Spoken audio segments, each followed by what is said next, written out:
যখন বান্দা করে, আল্লাহ রাব্বুল আলামিন আরেকটা ইবাদত করার কারণে মধ্যকালের সগীরা গুনাহগুলো আল্লাহ কি করে?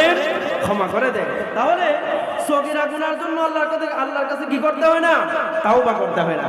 মনে করেন নাপাক হলো দুই প্রকার। আপনার ওযু ছুটে গেছে, কি ছুটে গেছে? বায়ু আসছে, পিছনের রাস্তা দিয়ে বাতাস বের হয়েছে, ওযু চলে গেছে।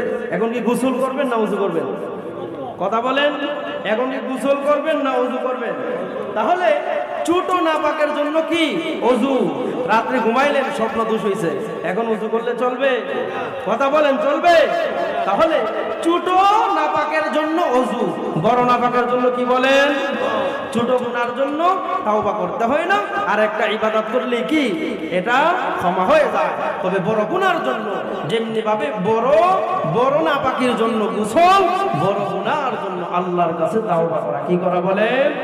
আল্লাহর কাছে তাওবা করা। আল্লাহকে বলা, আল্লাহ গুনাহ হয়ে গেছে, গুনাহ হয়ে গেছে, আল্লাহ আমাকে ক্ষমা করে দাও। এই কথাগুলো যখন বলে, আল্লাহ বলেন বান্দা বলতে দেরি হয়, ক্ষমা করতে দেরি হয় না। সুবহানাল্লাহ।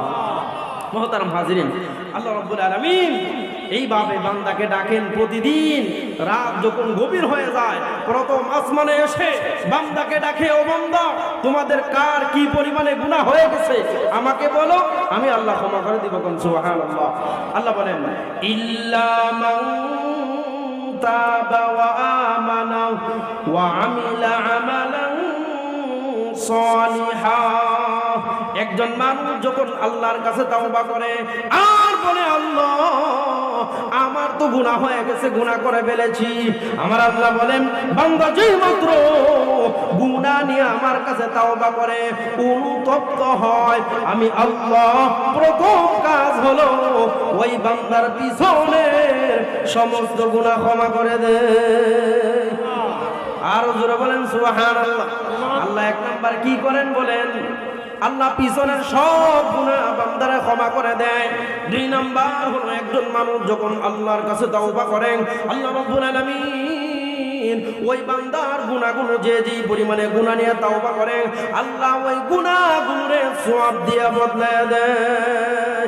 একজন মানুষ মনে করেন 10 লক্ষ গুনাহ নিয়ে তাওবা করছে, আল্লাহ রাব্বুল আলামিন বলেন বান্দা যে মাত্র বলে আল্লাহ গুনাহ করেছি, অন্যায় করেছি, আল্লাহ বলেন প্রথম কাজ হলো বান্দার গুনাহগুলো ক্ষমা করে দেওয়া। দুই নম্বর কাজ হলো এই বান্দার গুনাহগুলোরে আমি আল্লাহ সওয়াব বানায় দেই। আর জোরে বলেন সুবহানাল্লাহ। আল্লাহ দুই নম্বর কি করেন? বান্দার গুনাহগুলোকে কি করে? সওয়াব দিয়ে বদলায় দেয়। যে হুজুর এটা কেমনে? গোবর চিনেন? গোবর গাভীর পায়খানার কি বলেন? গাভীর পায়খানার কি বলেন? লেদা, নাকি গ্রাম্য ভাষায় লেদা বলে, গোবর বলে। এটা পাক না নাপাক? জোরে বলেন, পাক না নাপাক? নাপাক। এটা দিয়ে এক ধরনের লাকড়ি বানানো হয় গ্রামগঞ্জে, ঠিক না? লাকড়ি বানানো হয় না? এই লাকড়িটাকে আগুনে জ্বালানো হয়। কি হয়? আগুনে জ্বালানোর পরে কি হয়? ছাই, ঠিক না? এই আগুনে জ্বালানোর পরে যে ছাইটা হয়, এটা পাক না নাপাক? পাক। কেন? আগুনে জ্বালানোর কারণে কি হয়েছে? পাক। ঠিক তেমনি ভাবে একজন মানুষের গুনাহগুলো হলো গোবরের মতো নাপাক, তাওবাটা হলো আগুন। যেমনি ভাবে গোবর হলো নাপাক, আর আগুনে জ্বালায়, আগুনে জ্বালানোর কারণে কি হয়? সালি হয়, এটা পবিত্র হয়ে যায়। মানুষের গুনাহগুলো হলো নাপাক, এই নাপাক গুনাহগুলোকে তাওবা নামক আগুন দিয়ে যখন জ্বালায় দেয়, গুনাহগুলো হয়ে যায় পবিত্র। সুবহানাল্লাহ। এজন্য আল্লাহ বলেন এক নম্বর কাজ হলো আমি আল্লাহ বান্দার গুনাহগুলো ক্ষমা করি। কি করি? জোরে বলেন, কি করি? গুনাহগুলো ক্ষমা করি। দুই নম্বর কাজ হলো আমি আল্লাহ গুনাহগুলোর সওয়াব বানায় দেই। তিন নম্বর আল্লাহ বলেন ফাউলাইকা ইউবাদদিলুল্লাহু সাইয়্যাতিহিম হাসানাত। আল্লাহ রাব্বুল আলামিন বলেন তিন নম্বর কাজ হলো আল্লাহ নিজে হযরত জিবরাইল আলাইহিস সালামকে বলেন, ও জিবরাইল অমুক এলাকার অমুক ব্যক্তিটাকে আমি আল্লাহ নিজে ভালোবাসি। সুবহানাল্লাহ। কে ভালোবাসে? আল্লাহ ভালোবাসে। এটা কি সাধারণ মনে করছেন নি? আপনাদের এলাকার যিনি এমপি সাহেব যদি টিভির পর্দায় এসে যদি বলে এই এলাকার অমুক ব্যক্তিটা হলো আমার কাছের লোক, কি মনে করেন এই লোকটা? আমাদের দেশের বর্তমান যিনি প্রধানমন্ত্রী, যিনি ডক্টর ইউনূস সাহেব যদি বলে, সংসদে বসে যদি বলে তালতলি এলাকার অমুক ব্যক্তিটাকে আমি চিনি, কি মনে করেন তার সম্মান? জোরে বলেন, কি মনে করেন? তার সঙ্গে ছবি তোলার জন্য সব দৌড়াইবে। কি বলেন, ঠিক না বেঠিক? আল্লাহ রাব্বুল আলামিন বলেন, বান্দারে গুনাহ করার পরে যখন বান্দা তাওবা করে ফেলে, আমি আল্লাহ গুনাহগুলোরে আমি আল্লাহ মাফ করে দেই। 2 নাম্বার হলো আমি আল্লাহ এই গুনাহগুলোরে সওয়াব বানায় দেই। 3 নাম্বার হলো আমি আল্লাহ ওই বান্দাটাকে ভালোবাসি। কোন সুবহানাল্লাহ। 3 নাম্বার আল্লাহ কি করেন? জোরে বলেন। আল্লাহ ভালোবাসেন। আল্লাহর ভালোবাসা যদি কেউ পায়, ওই মানুষটার দুনিয়া আখিরাতে কোনো চিন্তা আছে নি? কোনো চিন্তা আছে বলেন? কোনো চিন্তা নাই। এখানেই শুধুমাত্র শেষ না।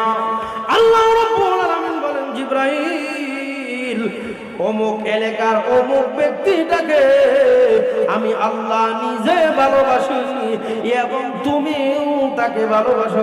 সুবহানাল্লাহ।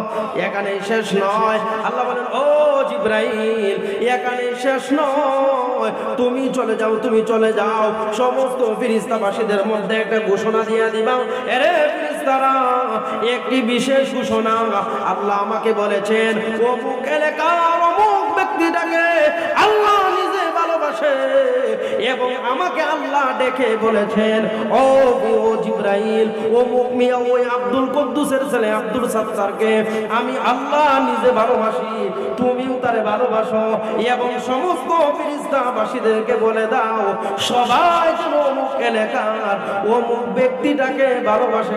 সুবহানাল্লাহ। আমরা তো মনে করি বড় চেয়ারের মালিক হইলে মনে হয় মানুষে ভালোবাসে না?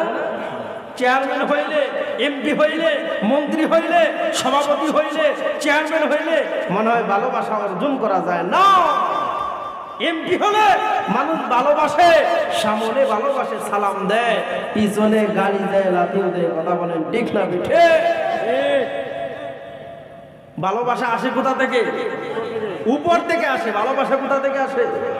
আরে হুজুরদেরকে যে আপনারা দাওয়াত দেন, এত কিছু নিয়ে খাওয়ান, 4-5টা পদ করে খাওয়ান, আসার সময় 1500 টাকা পকেটে ঢুকাইয়া দেন, আর বলেন যে হুজুর কষ্ট দিলাম। ঠিক না বেটি?